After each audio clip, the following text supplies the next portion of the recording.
Hola, buenas, muy buenas, bienvenidos y bienvenidas a McKinney. Es un viejo axioma de la política, la guerra y la vida. No se pelea en dos frentes a la vez.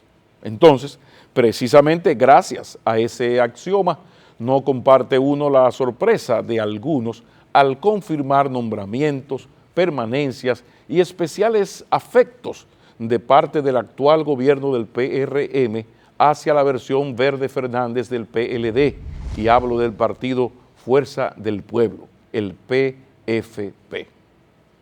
El buen trato del gobierno hacia el PFP ha llegado al extremo de que los legisladores gubernamentales, faltando a las leyes que ellos mismos aprueban, se han atrevido a proponer a un alto dirigente del PFP, Henry Merán, en la terna para elegir al defensor del pueblo. Y todo fruto de una alianza que yo he bautizado como la pinza de los respiros.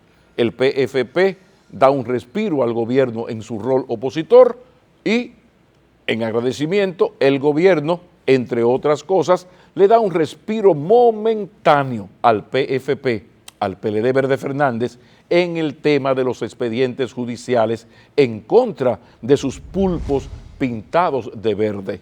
Y es que éticamente el PLD tiene ahora dos colores, verde morado, como tiene luces y tiene sombras, con honorables caballeros que le honran, pero también con impresentables corruptos a los que la auditoría visual condena.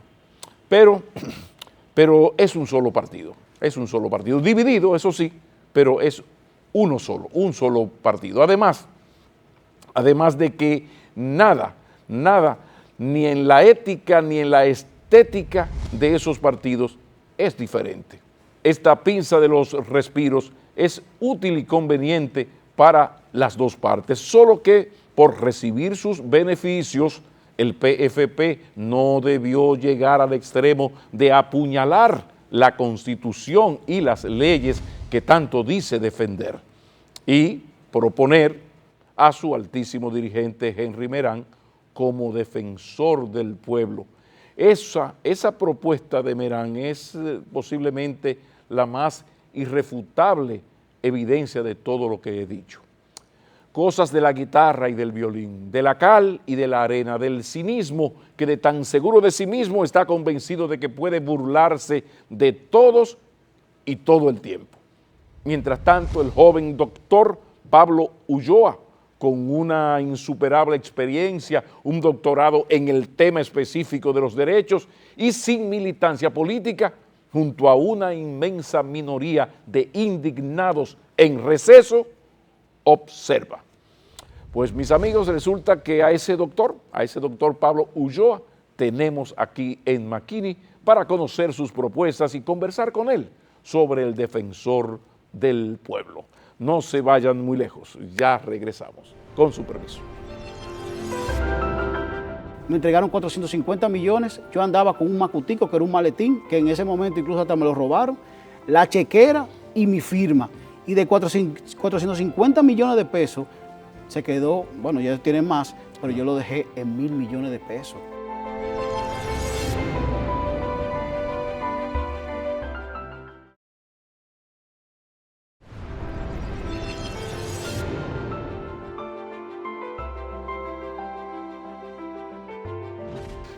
Continuamos y recibimos al doctor Pablo Ulloa. Bienvenido. Gracias, Pablo, por la invitación y por recibirme en este espacio, que mi familia lo sigue sábado tras sábado. Ah, pero qué bueno. Lo cierto es que era necesario y una vez más lo logramos. Esto es lo que se llama una entrevista oportuna, porque ya no se trata de Pablo Ulloa, se trata de la salud de la democracia dominicana. Como ustedes saben, Pablo Ulloa debe ser el seguro defensor del pueblo por muchas razones, comenzando porque los otros dos contendientes son altísimos dirigentes de partidos políticos, lo que les hace violar el artículo 11 de la ley que regula al defensor del pueblo. Por consiguiente, uno quiere pensar que estamos ya entrevistando al defensor del pueblo. Pablo Ulloa, antes de iniciar la entrevista, si me lo permite, me gustaría reproducir, son unos 4 minutos y algo, de tu presentación en aquella comisión especial de la Cámara de Diputados, precisamente la entrevista para elegir. Así que vamos a compartir con los amigos estos minutos donde está la esencia de lo que es, de quién es Pablo y a qué aspira, cuál es su formación y cuáles son sus prioridades en esta labor. Adelante, por favor. Mi nombre es Pablo Ulloa. Antes de iniciar formalmente la presentación de la propuesta de valor que me precede, quisiera felicitarlo a cada uno de ustedes como representantes del Congreso de la República y de la voluntad popular por crear un espacio como este, democrático, institucional y competitivo para elegir el próximo defensor del pueblo y sus asuntos, para lo cual me postulo. Es de lugar agradecer a cada una de las instituciones y personas que han apoyado esta propuesta, resaltando el Instituto Duartiano y a don Negro Veras. Antes de iniciar como tal lo que son mis competencias, quisiera definir a partir de la ley del defensor del pueblo lo que es el perfil de esta figura. Y justamente con el artículo 5, el artículo 11 y el artículo 1 vamos a redondear para entonces ya entrar a la parte de fondo. En el artículo 5 se plantea que debe de ser una persona con altos conocimientos en la administración pública y la gestión gubernamental.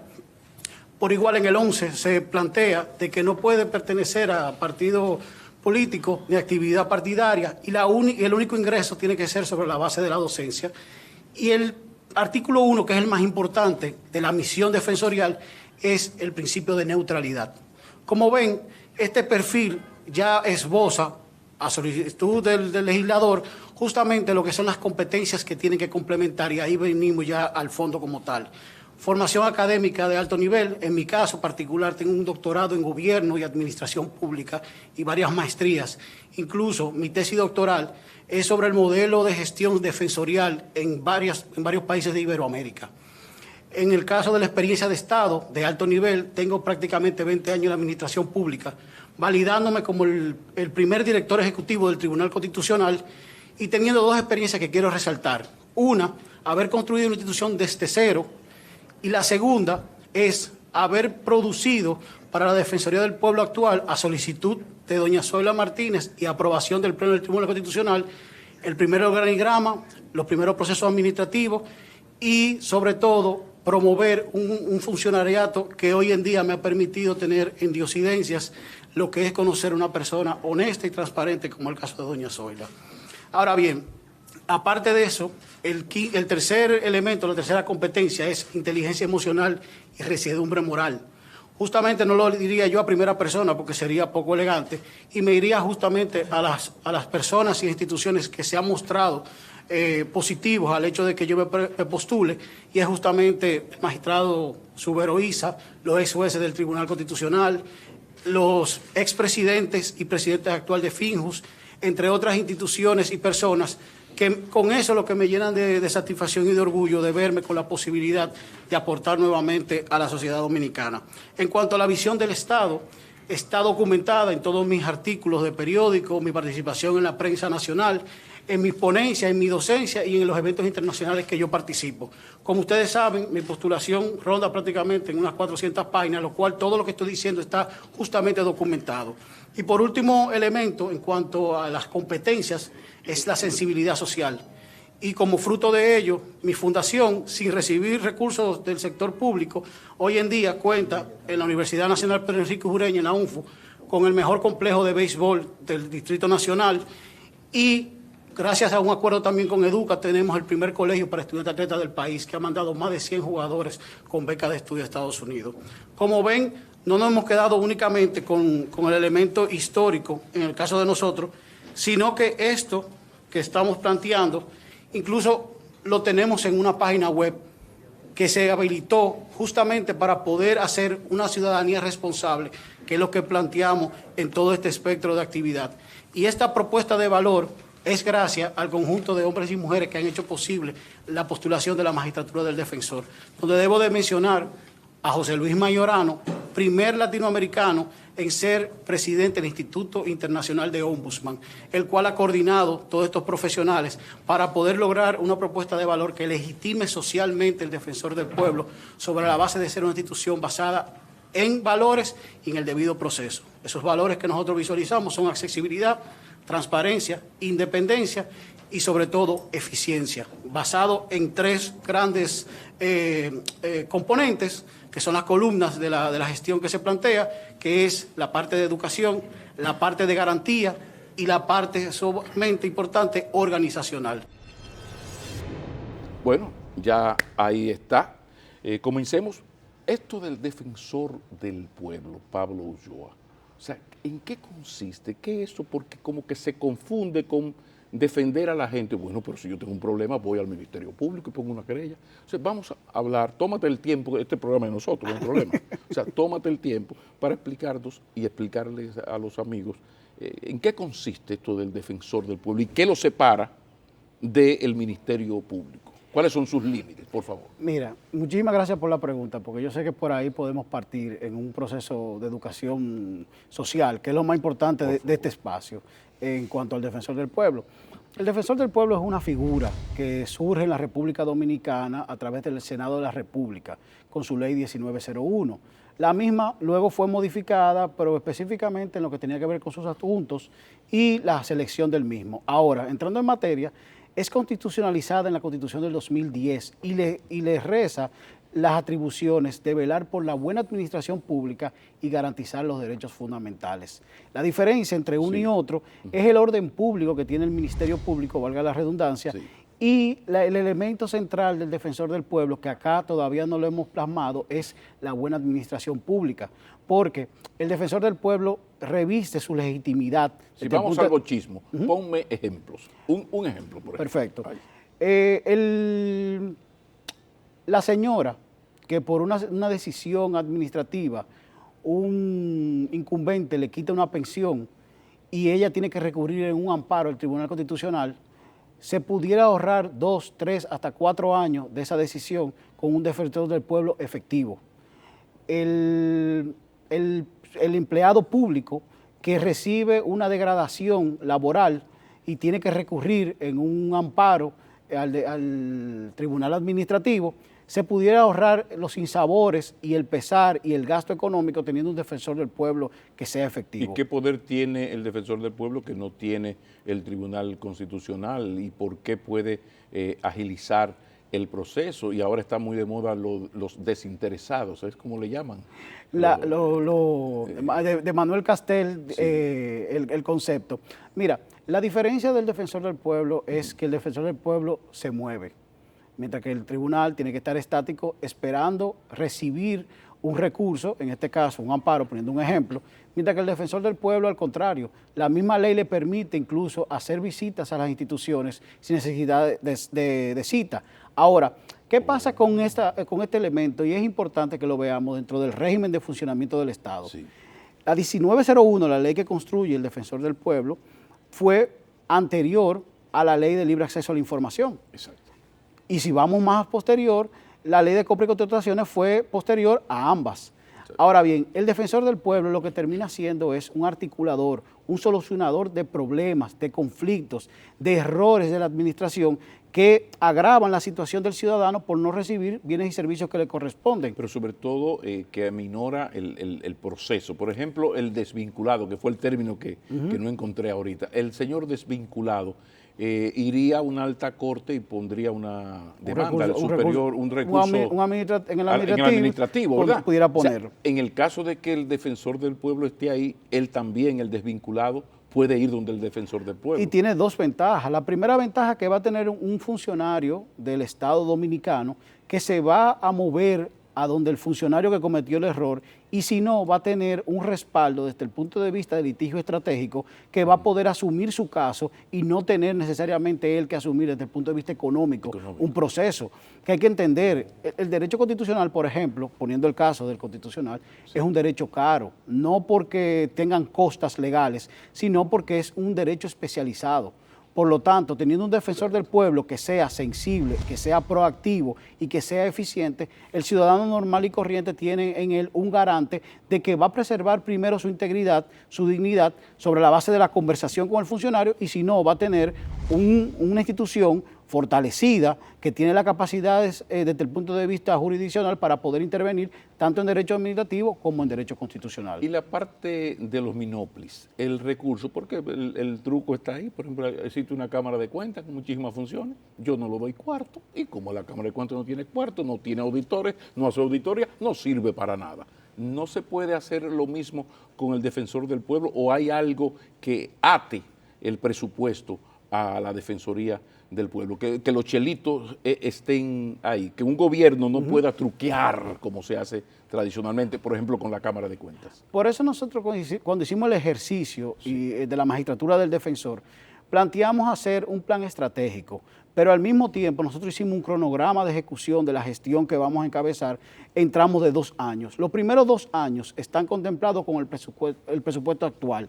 Incluso hicimos unos... ¿Es fijo? Es fijo. Ahora mismo son 185 millones de pesos. Ahora, nosotros hicimos un cálculo desde el punto de vista econométrico para ver, a partir del aumento de los resultados del defensor, cómo podían evolucionar las solicitudes de solución de controversia, de ayuda y demás que puedan entrar. Y justamente hasta calculamos un colchón desde el punto de vista financiero para que siempre manejemos sobre la base del punto de equilibrio. Es un aspecto muy financiero, pero el que es un gerente y va a asumir una institución que es extrapoder, tiene que tener esa capacidad por lo menos de visualizar lo que es un presupuesto, lo que son las partidas y lo que es la ejecución presupuestaria.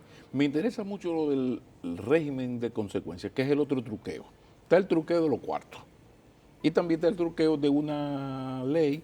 Bueno, a la ley de contrataciones le hicieron una modificación para quitarle garra. Entonces, la garra del defensor del pueblo, cuando digo garra, régimen de consecuencias. Ok, el señor desvinculado no le quieren pagar sus prestaciones. O sea, y el Ministerio X dice que no, o contra lo que sea. ¿Qué puede hacer con la ley en términos de régimen de consecuencias? Penalizar, meter preso. ¿Cuál es el poder real del defensor del pueblo? Si vemos la ley 1901, la veríamos como una ley incluso hasta blanda, porque lo que habla es desde el punto de vista de amonestación, llamada de atención, la parte de los medios de comunicación. Ahora, es lo que te refería. Pero no mete preso. Lo que te refería de lo que implica ya el régimen de funcionamiento del Estado a partir de la nueva Constitución. Te da 2 jurisdicciones que no existían, que es la jurisdicción constitucional y la jurisdicción administrativa, que sí tienen a su vez leyes orgánicas que te permiten accionar y que sí tienen consecuencias para esos casos que tú me estás planteando. O sea que sí, lo que pasa es que ahí entramos al asunto personal. O sea, si es un buen defensor del pueblo, si él busca, encuentra. Hay instrumentos legales, normas que él puede girar de la 1901 a otras leyes y psiquitrillar al abusador. Y por eso le llamamos litigios estratégicos. Está bonito el término. El problema es que si ponen, por ejemplo, un dirigente político que está en lo suyo, se debe es peor todavía, porque ese fue un jefe político en componenda con otro partido que lo puso ahí, un disparate. Entonces, no serviría para... Esto son 185 millones de mis cuartos de impuestos que uno paga, perdido, porque depende demasiado del talante democrático del incumbente. Incluso es aún más grande como tú lo planteas. Ajá. Porque de los órganos extrapoder, el único que es unipersonal es el defensor del pueblo. ¿Por qué? Tú dirás, ¿cómo, Pablo? Claro que sí.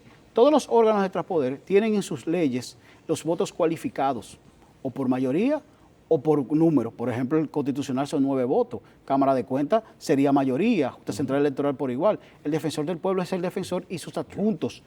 los adjuntos, ni siquiera en la ley 1901 o en la 36709 está definido como tal. Incluso dentro de la parte que nosotros presentamos cuando hicimos nuestra ponencia frente a los diputados, los honorables diputados, planteábamos la nueva ley del defensor del pueblo que nosotros habíamos esbozado con apoyo internacional y nacional para, una vez asumir el defensor del pueblo, poder dotar a la República Dominicana de un defensor ajustado ¿a qué? A la democracia constitucional que definimos en nuestro pacto político, que se llama Constitución 2010.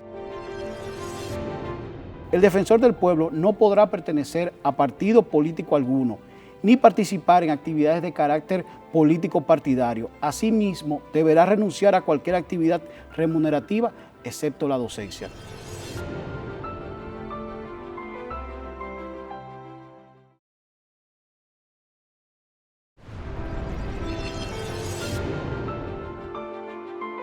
No es casual, no es porque es antojo de vanilejo aquello de iniciar el programa con esos 5 minutos de tu presentación, porque yo sé que los que comenzaron desde el minuto cero el programa ahora van entendiendo mejor que estoy hablando con una persona preparada para ejercer este cargo con toda la formación académica, pero lo más importante, con toda la experiencia de Estado, pero además que se le ve, y así es, esa independencia político-partidaria fundamental, porque esto es un gran poder que yo creo que la sociedad dominicana no debe permitirle ni al PRM gubernamental ni al PLD en Verde Fernández, esto de la Fuerza del Pueblo, el Partido Fuerza del Pueblo, el PFP, el que se falte de esa manera. Por cierto, en ese sentido, ¿cómo juzgas tú una situación tan bochornosa para la institucionalidad democrática que el partido gobernante y el tercer partido, bueno, un partido aliado, pero que dice estar en la oposición, pero es aliado al PRM, pero es un partido importante, lógicamente, ¿no? Estén proponiendo a altos dirigentes frente a lo que taxativamente impide, prohíbe el artículo 11. O sea, uno como ciudadano dice, ¿qué está pasando aquí? O sea, que el partido gubernamental me dice, bueno, mira, de todos mis aliados hay uno que no tiene un cargo, que es Fidel Santana, que por cierto, gran amigo, esto no es nada personal, es Fidel Santana. Entonces a sal de aquí que te voy a poner yo aquí. Eso es muy feo, pero más feo todavía es que un partido como la Fuerza del PFP, la Fuerza del Pueblo, que ha sustentado su relato político en la defensa de la Constitución y las leyes, viole flagrantemente, sin derecho a discusión, una ley. Y tú puedes ser, y no solo tú, o sea, la sociedad dominicana, la democracia dominicana puede ser víctima de todo esto. O sea, ¿qué tú me dices de esto? Mira, Pablo, y es importante que nosotros lo veamos desde la perspectiva que yo como individuo lo veo. Aquí la discusión no es de Pablo. Pablo va a pasar. Pablo va a seguir con Marlene, su esposa, con su hijo Enrique, y va a seguir siendo una vida normal, gracias a Dios. Seguiré viajando a Estados Unidos, España, por el temas comerciales. Ahora bien, lo que estamos aquí apelando y analizando, y permíteme, por el nivel de tu audiencia en términos académicos, es el artículo 11 de la ley 1901, y permíteme, por favor, y cito, el defensor del pueblo no podrá pertenecer a partido político alguno, ni participar en actividades de carácter político partidario. Asimismo, deberá renunciar a cualquier actividad remunerativa, excepto la docencia. Esta última, tú sabes que yo la ejerzo con mucho amor y mucha pasión. Sí. Entonces, la democracia dominicana se tiene que fortalecer, pero es a través de las instituciones. El ciudadano normal y corriente lo que necesita ver es estructuras partidarias que apuesten a una democracia constitucional fortalecida sobre la base de que los procesos sean claros. Y yo, desde el punto de vista ciudadano, me aboqué a un proceso que en este caso, el debido proceso fue una competencia transparente y competitiva, valga la redundancia, que fue justamente el proceso que tú pusiste en el video los primeros 5 minutos. De ese proceso yo saqué 97.44.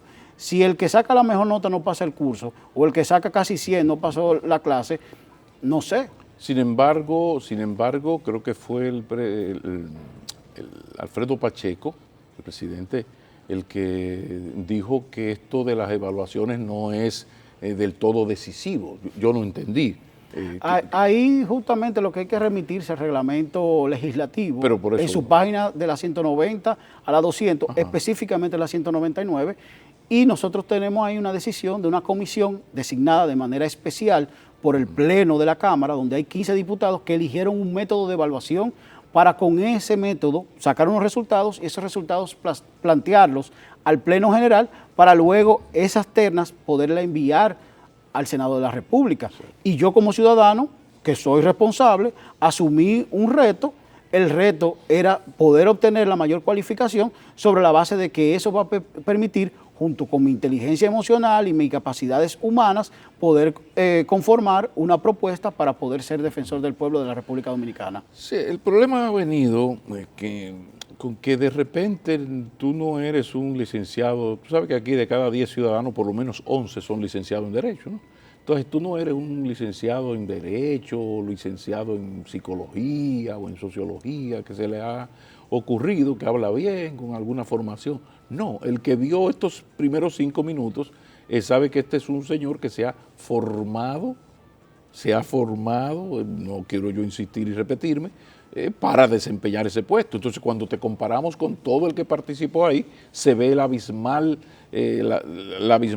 distancia, y más abismal es la distancia entre lo que planteó, lo que demostró Pablo Ulloa con los políticos que quieren, porque son personas de una lucha política de toda la vida, que dicen, coño, pero ve acá, diablo, pero está chévere eso porque mira, son 185 millones de presupuesto, empleados, chévere, mira, está bien.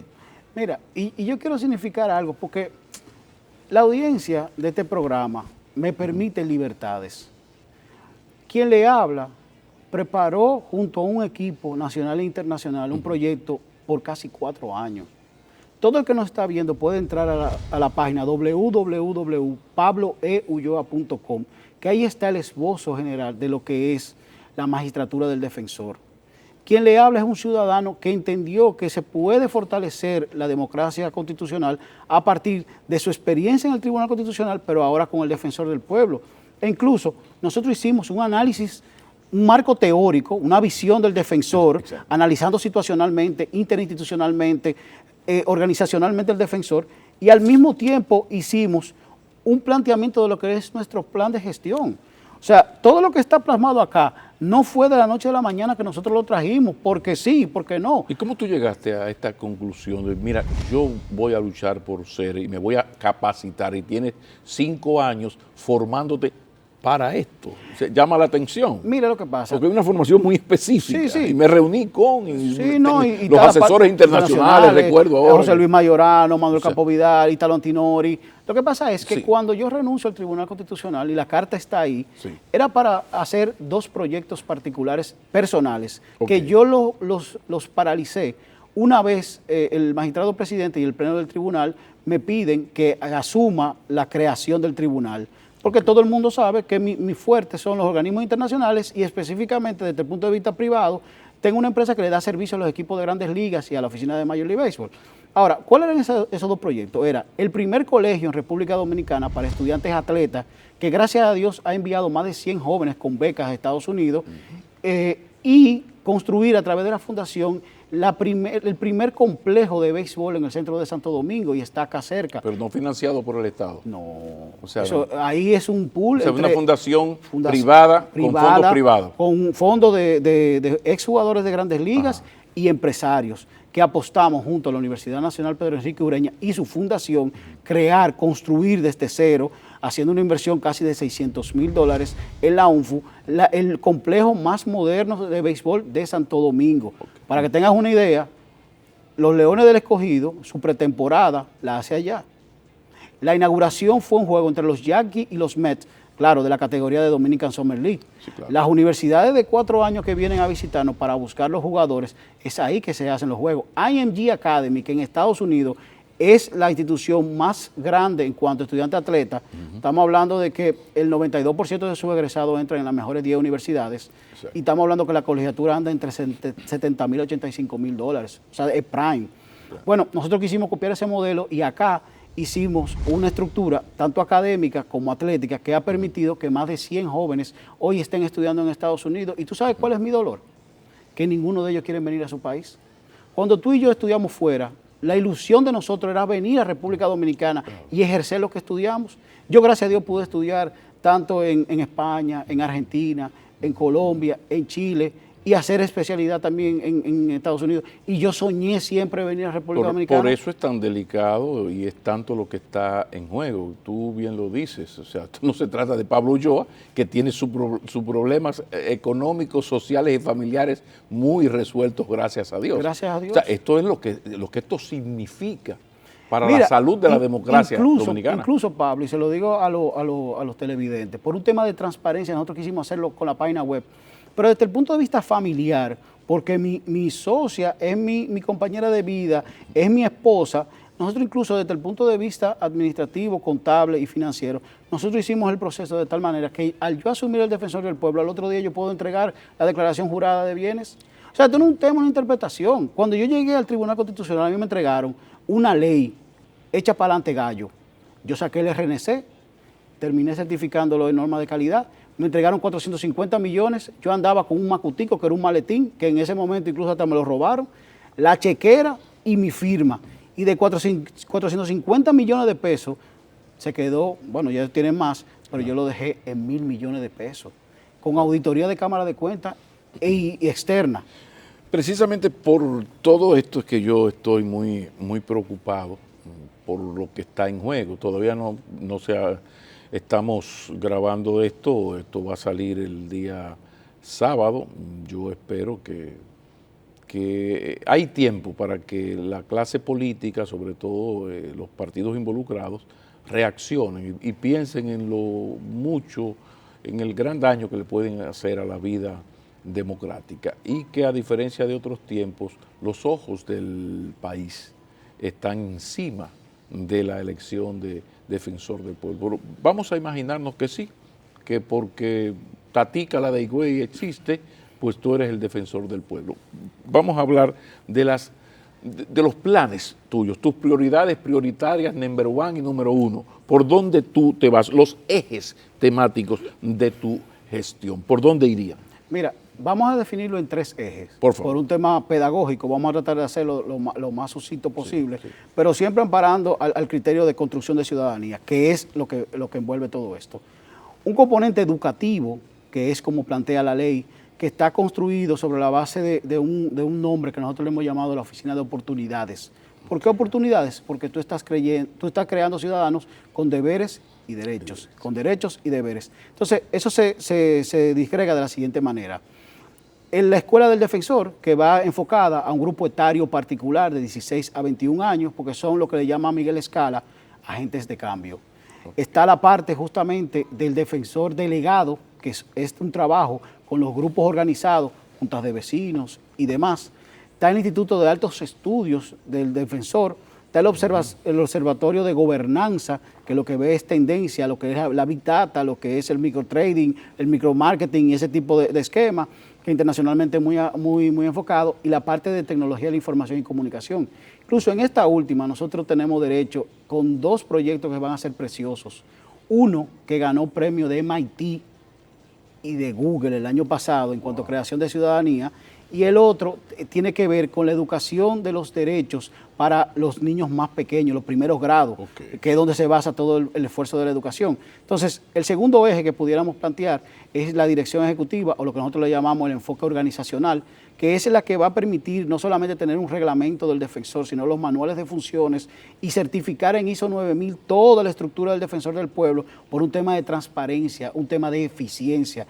Y el tercer elemento, que es no por orden de jerarquía, sino por un tema que es el que más impacta, lo que nosotros le llamamos el garantismo, que esbozaba Luigi Ferrajoli en todos sus libros.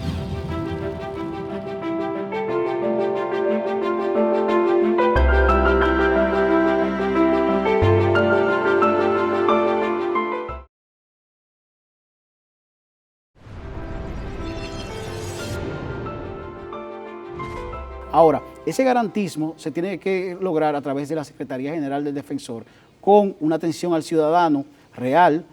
Para que tengan una idea, a mí me tocó el privilegio trabajarle a ONAPI lo que fue su documento para el Premio Iberoamericano de la Calidad, que ellos ganaron, la primera institución que ganó en el país. Entonces, esa atención al ciudadano... Vamos a enviarle un saludo a Chanel Rosa, gran trabajo, y a los demás, pero saco comida aparte a Chanel Rosa por el trabajo que hizo al frente de Senasa. Un abrazo. Senasa fue la segunda incluso. Fíjate que pasaron prácticamente 10 años para que ONAPI, siendo la primera, tuviera una competencia en Senasa. Fíjate la dimensión del trabajo de Chanel y del esfuerzo. Ahora, esa atención al ciudadano tiene que tener un proceso de investigación de lo que él dice. Tiene que tener un proceso de notificación para que el funcionario que no está cumpliendo lo que le corresponde sepa, a través de resolución, a través de advertencia, a través de recordatorio de ley, y ya luego pasar a un litigio estratégico, que es la última fase, creada por este concepto de defensor del pueblo, que es más proactivo, que tiene dos grandes áreas, el derecho administrativo y el derecho constitucional. Y te quiero poner un ejemplo para que las personas entiendan. En Colombia, que es un referente en términos de defensor, el defensor tiene capacidad para poder proceder penalmente. En el caso dominicano no llegamos a tanto, pero justamente los defensores se van adaptando a las sociedades que están desarrollándose, y el defensor dominicano tiene que tener una característica sumamente importante, la transparencia, porque esta sociedad lo que está buscando es justamente la eficiencia y la transparencia. Pero la actual ley no depende mucho de la voluntad de el que ejerce el cargo. Por eso de que no llega hasta lo penal, entonces siempre yo puedo ser el defensor y mira, es que no, la ley no me lo permite. No hay un problema ahí. Ahí es un elemento esencial y te lo quiero plantear amparándome en la ley. Lo que hace más grave es que haya un político partidario y no un yo te voy a soportar, y va a sonar, a ti que te gustan las canciones, yo voy a ser tu Serrat y tú eres el Sabina. El soporte de esto es el principio de la neutralidad. El defensor del pueblo, aquí y en cualquier parte del mundo, el principio básico de su trabajo es la neutralidad. ¿Cómo yo ser neutro si yo estoy de principio esbozando mis prejuicios, mis ideas, mis fundamentos ideológicos y marcando una trayectoria que luego yo no voy a poder recoger? Entonces necesito mantenerme en un principio básico para yo poder operar y que todo el mundo tenga credibilidad en las acciones. ¿Sabes la debilidad institucional de nuestro país? Ya es harto conocida. Uno de los grandes aciertos de este gobierno ha sido que doña Miriam Germán sea la Procuradora General de la República, y lo que eso significa en términos de independencia y de autorrespeto de parte de doña Miriam hacia cualquier poder, incluso el poder que la nombró. Entonces es una garantía importantísima para un país débil institucionalmente. En ese sentido, la diferencia del procurador con relación al presidente, el defensor del pueblo, porque una cosa es un presidente que se ha empecinado, y qué bueno, en que haya esa independencia, y no la voy a llamar, doña Miriam que haga su trabajo, no la voy a llamar. Sí, pero en el caso del defensor del pueblo, ¿eso puede ser así o la dependencia es más cercana, más fuerte o más débil? Mira, me recomendó José Luis Mayorano, el único latinoamericano, iberoamericano que ha sido presidente del Instituto Internacional de Ombudsman, le hace la FIFA de Ombudsman. Una persona, Ombudsman, que es el defensor del pueblo sueco, de donde viene la cosa. Exacto. E incluso es el único latinoamericano que ha escrito un libro con 4 tomos y 12 ediciones diferentes. Fue, para que tengan una idea, procurador general de Menem y fue el primer defensor del pueblo argentino. O sea, él pasó de procurador a defensor. Que lo primero que yo tengo que solicitar es una cita al presidente, porque justamente el defensor lo que termina haciendo es un apoyo para que el régimen de funcionamiento del Estado y la relación del Estado con el individuo sea lo más armonioso posible y que todos recibamos lo que nosotros planteamos en la Constitución, que es el estado de bienestar. Sí, pero el poder que tiene el defensor del pueblo no depende del presidente, porque por las señales que ha enviado el presidente Abinader, tú irías de robo. ¿Por qué? Bueno, porque tenemos un presidente que ha demostrado con hechos que quiere un ministerio público independiente, pero no, o sea, el presidente se irá en 4, en 8 años y vendrá otro. Entonces, ahí viene un aspecto muy importante y que me permite el espacio. Sí. Conceptualmente, la legitimidad del defensor viene por parte de la función de fiscalizar del Congreso de la República, entendiendo que el Congreso tiene 3 funciones básicas, lo que es legislar, fiscalizar y representar. O sea, la fiscalización se delega en 2 instituciones en los órganos extrapoderes de República Dominicana. Una es el defensor del pueblo para todo lo que implica la buena administración y los derechos fundamentales, y la otra es la Cámara de Cuentas para lo que es fiscal, contable y demás. Ahora bien, un defensor del pueblo, para ser efectivo, tiene que tener una relación armoniosa con el Ejecutivo. Porque si tú te das cuenta, en la Ley General, en la Estrategia General de Desarrollo, la 2030, todo recae justamente, salvo el elemento normativo que tiene que ver con el Congreso, todo cae en el Ejecutivo. Entonces, son los ejecutores de la política pública los que tienen que tener una relación, y el defensor tiene que abocarse a eso, una relación armoniosa que permita la interacción y que al mismo tiempo permita la solución de los conflictos. Pero cada quien con su espacio y su poder. Indiscutiblemente, con el debido respeto. Y sin dependencia. Con el debido respeto. Con el debido respeto, que es lo más importante, porque al fin y al cabo todos apostamos por una mejor República Dominicana. Eso es lo que yo apuesto. Por algo estoy viviendo acá y apuesto que mi hijo se críe en República Dominicana, estudie y vuelva, como me pasó a mí, como te pasó a ti. Está ocurriendo y se está viendo todo esto como un enfrentamiento entre la sociedad civil y la partidocracia reinante más cínica.